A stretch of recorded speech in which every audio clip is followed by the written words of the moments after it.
Hello மக்களே, welcome back to keep educating yourself. இன்றைக்கான பதிவில் 9ஆம் வகுப்பு சமூக அறிவியல் புதிய புத்தகத்திலேருந்து உங்களுக்கு தெரியுமா தான் பார்க்க போகிறோம். தலா வருமானம். உலக வங்கியின் அறிவிக்கையின்படி நாடுகளின் வருமான அளவீடுகள் கீழ்கண்டவாறு புதிதாக வகைப்படுத்தப்பட்டுள்ளது. எந்த ஆண்டு அப்படின்னா 2017 2018. நாடுகளின் வகைகள். தலா வருமானம் அமெரிக்க டாலரில் சொல்லியிருக்காங்க. $1005 குறைவாக இருந்தால் குறைந்த வருவாய் கொண்ட நாடுகளில் வரும்.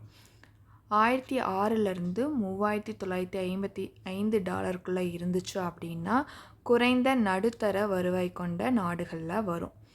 3956 $12235 இருந்தால் உயர் நடுத்தர வருவாயில் வரும். $12235 அதிகமாக இருந்தால் உயர்ந்த வருவாய் கொண்ட நாடுகள் வகையில் வரும். தேங்க்யூ.